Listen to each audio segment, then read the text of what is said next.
Hello students, आपका ज्ञान Shukla learning में स्वागत है। आज हम जानेंगे रूसो का जीवन दर्शन और शैक्षिक दर्शन। ठीक है, देखिए रूसो के बारे में थोड़ी सी बातें आपको जाननी आवश्यक हैं कि रूसो जो थे एक प्रकृतिवादी दार्शनिक थे जिन्होंने निषेधात्मक शिक्षा का प्रत्यय दिया था। तो जब भी रूसो की बात होगी तो निषेधात्मक शिक्षा की बात जरूर की जाएगी। ठीक है, चलिए अपना टॉपिक स्टार्ट करते हैं।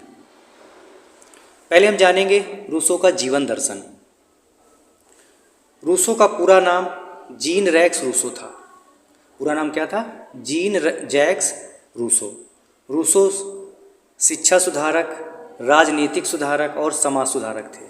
रूसो क्या थे? शिक्षा सुधारक थे और राजनीतिक सुधारक थे और समाज सुधारक भी थे और संगीतकार भी थे। रूसो का जन्म 28 जून 1712 ईस्वी को जिनेवा स्विट्जरलैंड में हुआ था।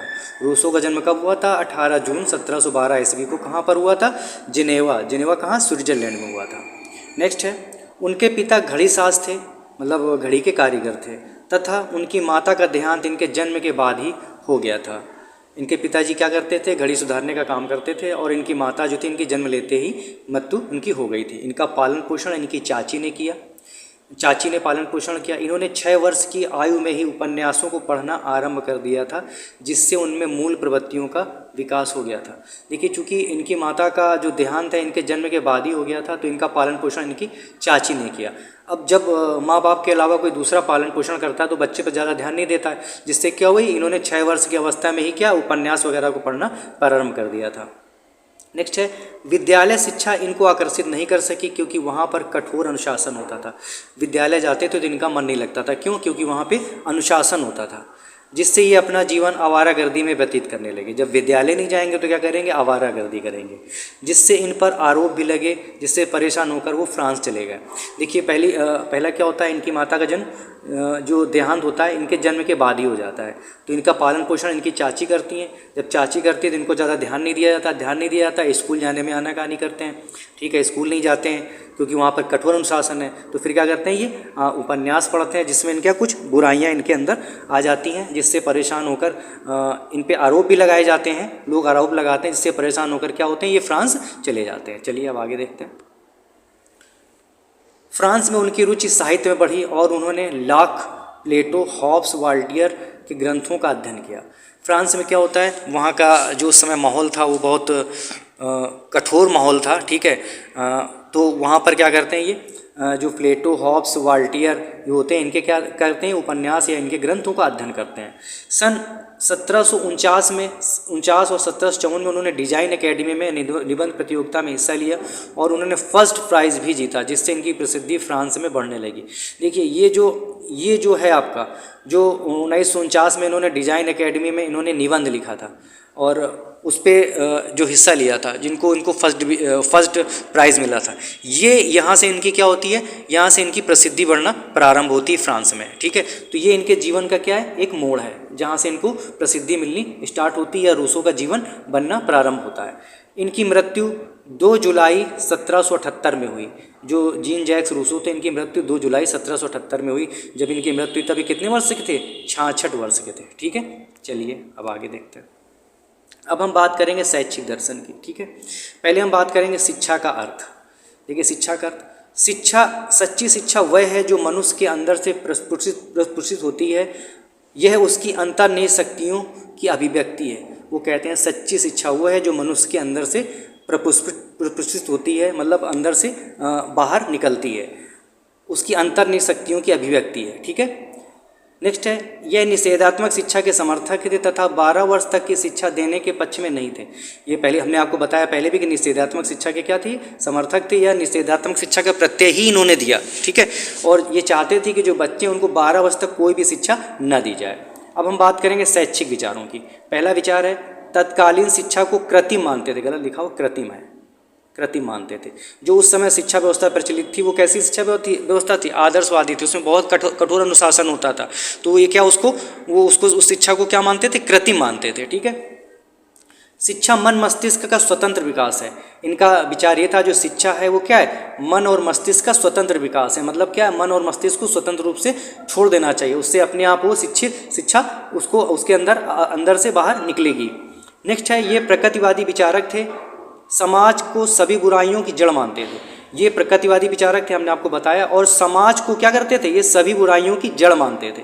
इनका मानना जानते क्या था, इनका मानना ये था कि जो व्यक्ति है या बच्चा है वो प्रकृति में जब जन्म लेता है तो वो क्या होता है, अच्छा होता है, शुद्ध होता है, उस पर कोई बुराई नहीं होती। समाज के संपर्क में आकर क्या होता है, उसमें बुराइयां आ जाती हैं। जबकि उस समय जो शिक्षा व्यवस्था थी वो क्या मानती थी, बच्चों को पशुवत मानती थी, जस्ट अपोजिट है। नेक्स्ट है उनका शैक्षिक विचार, उनका नारा था प्रकृति की ओर लौटे। उन्होंने एक नारा दिया था, प्रकृति की ओर लौटो। ठीक है, चलिए अब आगे देखते हैं। अब हम बात करेंगे शिक्षा के उद्देश्यों की, ऑब्जेक्टिव की, कि रूसो के अनुसार शिक्षा के उद्देश्य क्या होने चाहिए। पहला उद्देश्य है मौलिक और स्वाभाविक प्रवृत्ति का विकास। जो पहला शिक्षा का उद्देश्य था रूसो के अनुसार क्या था, मौलिक प्रवृत्ति और स्वाभाविक प्रवृत्ति का विकास। मतलब जो भी उसके अंदर मूल गुण है उनका क्या हो, या स्वभाव है जैसा उसका, उसकी प्रवृत्ति का वैसे ही विकास होना चाहिए। नेक्स्ट है जीवन में पूर्णता प्राप्त करना। नेक्स्ट उद्देश्य क्या, जीवन में पूर्णता प्राप्त करना। जो भी करो उसका करो पूर्ण रूप से, उसको पूर्ण उसी चीज़ में आगे बढ़ के पूर्णता प्राप्त करो, उसको पूरा करो। नेक्स्ट है अपनी विधि से प्रकृति से सीखने दो। उनका मानना था कि जो प्रकृति है सब कुछ सिखा देगी आपको, उसको अपनी विधि से बच्चे को सीखने दो। नेक्स्ट है वस्तु पर निर्भर होना चाहिए, व्यक्तियों पर नहीं। उनका मानना था वस्तुओं पर निर्भर हुआ जा सकता है लेकिन व्यक्तियों पर नहीं। क्यों, व्यक्तियों को क्या मानते थे, वो समाज का हिस्सा मानते थे और वो बुराई का जड़ है। नेक्स्ट है व्यवहारिक ज्ञान की प्राप्ति निरीक्षण द्वारा। जो व्यवहारिक ज्ञान है वो चाहते थे कोई उसको सिखाए नहीं बच्चे को, बल्कि क्या हो, वो निरीक्षण द्वारा बच्चा स्वयं ही सीख लेगा। नेक्स्ट शिक्षा का उद्देश्य अन्वेषण पर बल, वे अन्वेषण पर बल देते थे। नेक्स्ट है नैतिकता पर बल। नैतिकता पर जो बल देने की बात वो कहते थे, नैतिकता पर बल दो कितने वर्ष बाद, 15 वर्ष के बाद। चलिए अब आगे देखते हैं। अब हम बात करेंगे पाठ्यक्रम की। तो पाठ्यक्रमों को जो इन्होंने डिवाइड किया है, अवस्थाओं के अनुसार डिवाइड किया है। जैसे शैशवावस्था है पहली, शैशवावस्था में शारीरिक शिक्षा इन्होंने बोली शारीरिक शिक्षा देनी चाहिए। 5 वर्ष तक क्या होना चाहिए, मातृभाषा का प्रयोग होना चाहिए शिक्षा में, और ज्ञानेंद्रियों का विकास पर बल देना चाहिए। मतलब मातृभाषा का प्रयोग करना चाहिए और ज्ञानेंद्रियों के विकास पर बल देना चाहिए शैशवावस्था में 5 वर्ष तक। नेक्स्ट है बाल्यावस्था। बाल्यावस्था इन्होंने 5 से 12 वर्ष तक मानी। इसमें नैतिक शिक्षा दी जा सकती है, लेकिन किसके द्वारा, प्राकृतिक परिणामों द्वारा नैतिक शिक्षा वो उसको मिलेगी। निषेधात्मक शिक्षा इस अवस्था में मिलनी चाहिए, और इंद्रियों का विकास कैसा होना चाहिए, अनुभव द्वारा होना चाहिए। देखिए निषेधात्मक शिक्षा क्या होती है, ये शिक्षा वो शिक्षा होती है जिसमें हम क्या करेंगे, बच्चे को कोई ज्ञान नहीं देंगे, बल्कि क्या उसको ऐसे इस रूप से शिक्षा दी जाएगी कि वो बुराइयों के विषय में जान जाएगा, या बुराइयों से अपने आप को बचा लेगा, या बुराइयों से बचने की शिक्षा दी जाएगी। वो शिक्षा कौन सी होगी, निषेधात्मक शिक्षा होगी। ठीक है, नेक्स्ट आएगा 12 से 15 वर्ष में क्या होगा। 12 से 15 वर्ष में बच्चा क्या होता है, थोड़ा सा बड़ा हो जाता है। उसमें ये क्या कहते हैं, प्राकृतिक विज्ञान की शिक्षा दी जा सकती है, क्योंकि इस अवस्था में व्यक्ति की शक्ति समानता अधिक होती है। ठीक है, तो उस समय क्या करेंगे, 12 से 15 हो गए, प्राकृतिक विज्ञान की शिक्षा देंगे। अतः इसे भाषा की शिक्षा, गणित, कला, विज्ञान, व्यवसायिक कला आदि की भी शिक्षा दी जा सकती है 12 से 15 वर्ष में। नेक्स्ट इन्होंने बांटा 15 से 20 वर्ष में। इस अवस्था में नैतिक शिक्षा, संगीत, कला आदि की शिक्षा दी जा सकती है। क्योंकि 15 से के बाद की आयु जो होती है, थोड़ी बच्चा क्या होता है, समझदार हो जाता है, तो इस अवस्था में उसको नैतिक शिक्षा और संगीत कला की शिक्षा दी जा सकती है। ठीक है, क्योंकि वो नैतिकता को समझने लगेगा। अब हम बात करेंगे शिक्षण विधियों की, कि रूसो के अनुसार शिक्षण विधियाँ कौन कौन सी होती हैं। पहली विधि है करके सीखना, दूसरा है निरीक्षण द्वारा सीखना, तीसरा है अन्वेषण द्वारा, चौथा है प्रयोग द्वारा। ये क्या है, इनकी शिक्षण विधियाँ हैं। अब हम बात करेंगे अनुशासन की।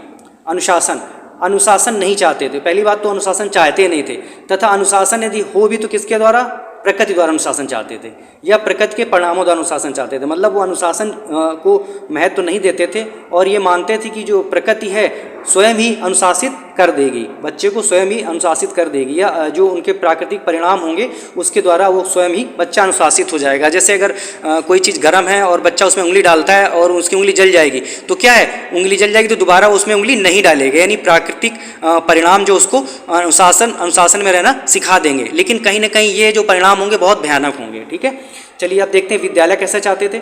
इनके अनुसार विद्यालय का शिक्षा में कोई स्थान नहीं, मतलब विद्यालय को वो चाहते ही नहीं थे, शिक्षा में कोई भी स्थान नहीं देते थे। वो चाहते थे कि बालक को स्वतंत्र छोड़ देना चाहिए। बालक को कैसे छोड़ देना चाहिए, स्वतंत्र छोड़ देना चाहिए, यानी प्रकृति की गोद में ही, प्रकृति उसका क्या है, विद्यालय है। अब देखते हैं बालक का स्थान, मतलब इनकी रूसो की शिक्षा दर्शन में बालक का क्या स्थान है। शिक्षा में बालक का सर्वोपरि स्थान है। जैसे कि आप पूरा हमने जो जितना भी आपको बताया, आप उसमें सब चीज़ क्या है, ये बालक के लिए ही कर रहे हैं, मतलब बालक को ये सर्वोपरि स्थान देते हैं। शिक्षक का स्थान गौड़ है तथा शिक्षक का कार्य परिस्थिति निर्माण तक है। मतलब शिक्षक का स्थान क्या है, ये दूसरे नंबर पे रखते हैं, पहले बालक को फिर दूसरे नंबर पे शिक्षक को रखते हैं। और शिक्षक का कार्य क्या बताते हैं, केवल परिस्थितियों का निर्माण है, केवल परिस्थितियों के निर्माण तक सीमित है। कुछ इनकी पुस्तकें हैं, उनकी बात कर लेते हैं। कला और विज्ञान की प्रगति, नोबेल हेलो, सामाजिक असमानता, एमाइल, ये इनकी कुछ प्रसिद्ध पुस्तकें। एमाइल जो है बहुत ही ज़्यादा पॉपुलर पुस्तक है और ये सन 1762 में प्रकाशित हुई। ये बहुत ही इंपॉर्टेंट पुस्तक है एमाइल। तो देखिए ये था रूसो का शैक्षिक दर्शन और जीवन दर्शन, जिसमें आपने देखा निषेधात्मक शिक्षा क्या है, बालक को शिक्षा कैसे देनी चाहिए, और जो उनका जीवन दर्शन था उसके बारे में आपने जाना। ये आपका जो टॉपिक है बीए 3rd सेमेस्टर में और डीएलएड 2nd सेमेस्टर में एज ए सिलेबस सम्मिलित है। तो हम आशा करते हैं कि ये टॉपिक आपको समझ में आया होगा।